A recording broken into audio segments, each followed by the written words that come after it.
Hello, my name is Andrea Colli, and I'm a professor of economic history and corporate governance at Bocconi University, Milan.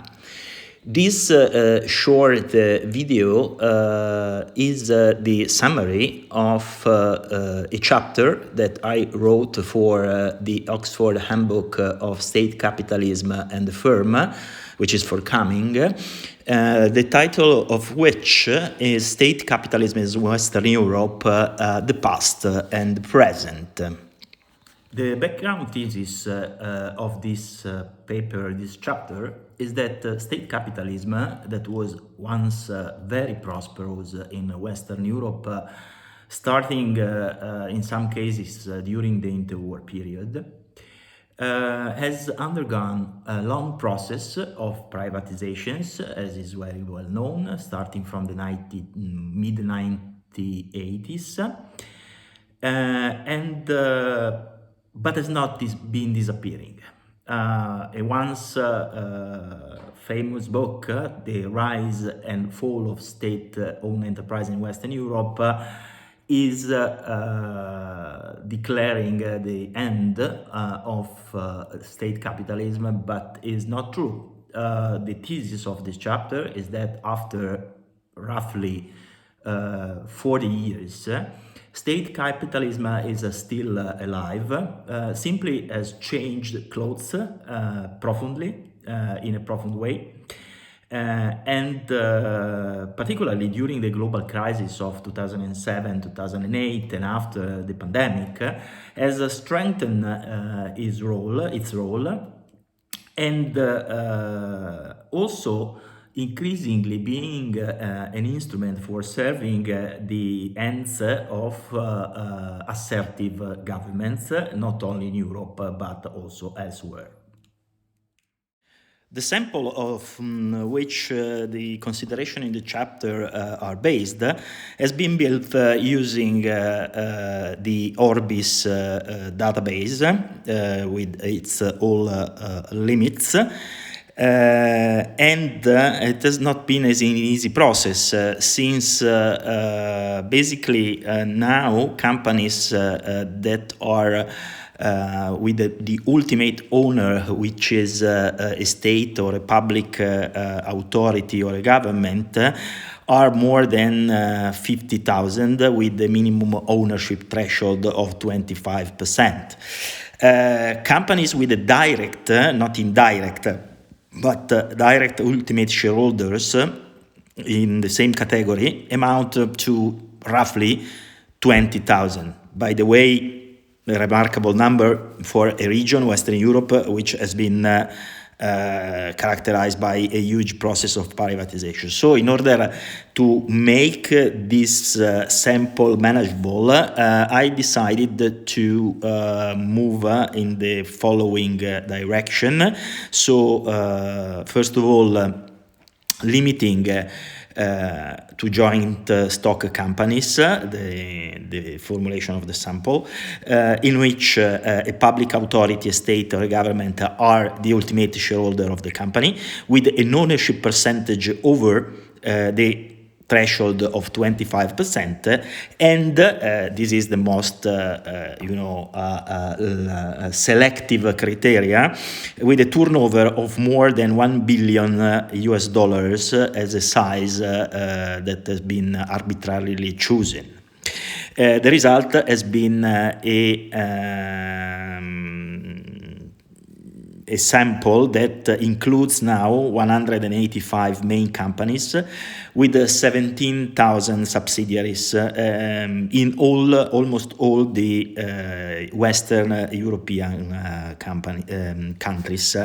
The most represented countries are, not surprisingly, France, Italy, Norway, Spain, and the Netherlands. The main findings of the chapter can be summarized in 7 points. First, state ownership is organized through the presence, generally, not always, but generally, the presence of state-owned and state-controlled, fully controlled holdings, normally banks or agencies or financial holdings. Second, Second-tier companies, so those companies that are controlled by these holdings, are not fully under state control, not necessarily, but more often the state ownership is here partial, which means many things. So the first is that, and this is the third point, is that exactly as private investors and private shareholders, government use very frequently, when this is allowed by the national legislation, control enhancing mechanism, like for instance shareholder agreements or multiple voting shares or pyramidal structure.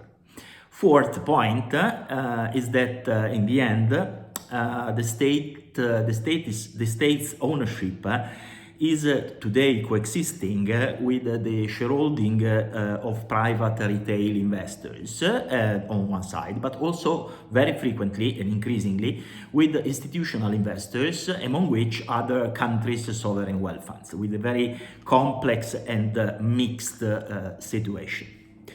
Concerning the strategies of these state-owned companies, even the strategies have been profoundly changed.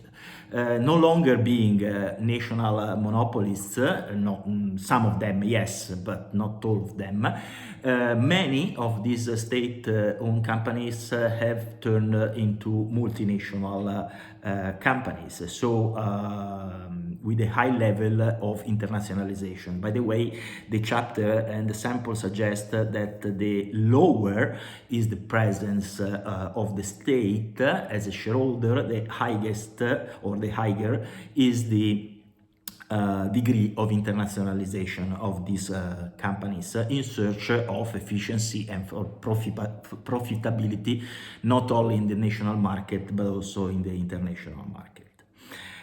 Point number 6, this means that we are in several cases in presence of state-owned multinationals that are active in the global economy. And this puts not only an issue of efficiency and strategy, but also a more delicate